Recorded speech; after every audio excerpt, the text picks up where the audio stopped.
This is Hannibal here from thehannibaltv.com.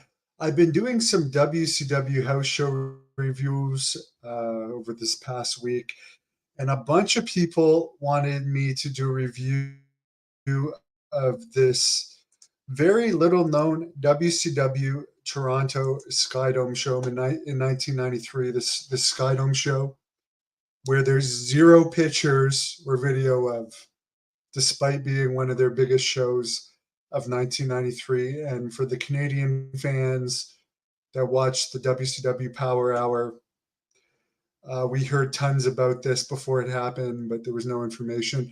And when I was searching this up, WCW also came to the theater at Madison Square Garden the same week in 93. So I'll also review that show. But for the fan that wanted to know about this Toronto Skydome house show, for some reason it was a house show that happened April 17th, 93. Apparently, they actually curtained off the Skydome, which holds over 60,000 for wrestling, to make it look like it was full with 4,000, which makes it even more unbelievable that there's no pictures. Because I could understand if they'd want to hide pictures or video if it was set up for 60,000, they had 4,000. But they also went to the Pontiac Silverdome, WWE did, after WrestleMania 3, a few results, and had under 20,000. So I imagine, it wasn't uncommon for companies to go to stadiums and have small crowds for whatever reason. Apparently, the Toronto show was a sold show, which meant that WCW received a flat fee from a local promoter for the event rather than the gate. The gate was over $50,000. Tickets were $15 a ticket. There were four of the results. Too Cold Scorpio and Marcus Bagwell beat Tex Slashinger and Shanghai Pierce. Max Payne beat Steve Regal. Johnny B. Bad beat Chris Benoit. Ricky Steamboat beat Brian Pillman. Van Hammer beat Vinny Vegas, so Nash was on this show. Barry Windham beat Ron Simmons.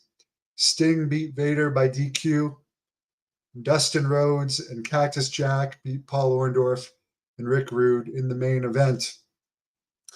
Now let's go to a couple days before WCW debuted to Madison Square Garden. The Paramount Theater, which is the theater that Billy Graham used to sell out above Madison Square Garden, back when a legit Madison Square Garden was like 22 or 23,000. He would also sell out the theater the days before pay-per-view. They would do closed circuit in the theater.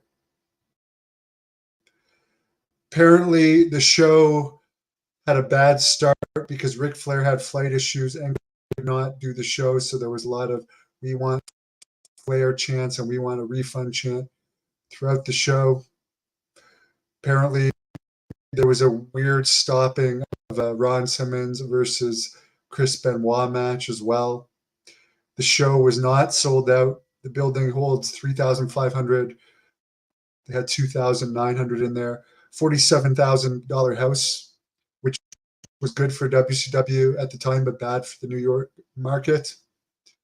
The results were Johnny B. Bad beat Tex Slazenger, Max Payne beat Steve Regal, Chris Benoit DQ'd Ron Simmons, Van Hammer beat Vinny Vegas, Pillman and Austin beat Too Cold Scorpio and Marcus Bagwell, Rick Rude beat Cactus Jack, Dustin Runnels beat Paul Orndorff by DQ, Barry Windham beat Rick Steamboat, and Sting beat Big Van Vader. Eric Bischoff did run the Paramount Theater at Madison Square Garden back in 98, a few years later, when WCW was hot and had over 3,500. And I remember Savage defeated Ric Flair on that show, and Savage was on the Regis and Kathy Lee show at the time promoting that. Maybe they should have made that a Saturday night taping and actually brought more attention to the fact that they were at the Madison Square Garden Theater. But you have to consider those disappointing shows for April '93, being at Madison Square Garden and Skydome, and not doing too well, but doing good enough that you would think there would be some form of picture or video evidence of those shows. If anyone from Canada does have home photos of that Skydome WCW show, please send them to greatnorthwrestling@gmail.com. I would love to see them. Thank you for watching the Hannibal TV. Please like this video if you enjoyed it and click the subscribe button to not miss any of our latest shoot interviews, match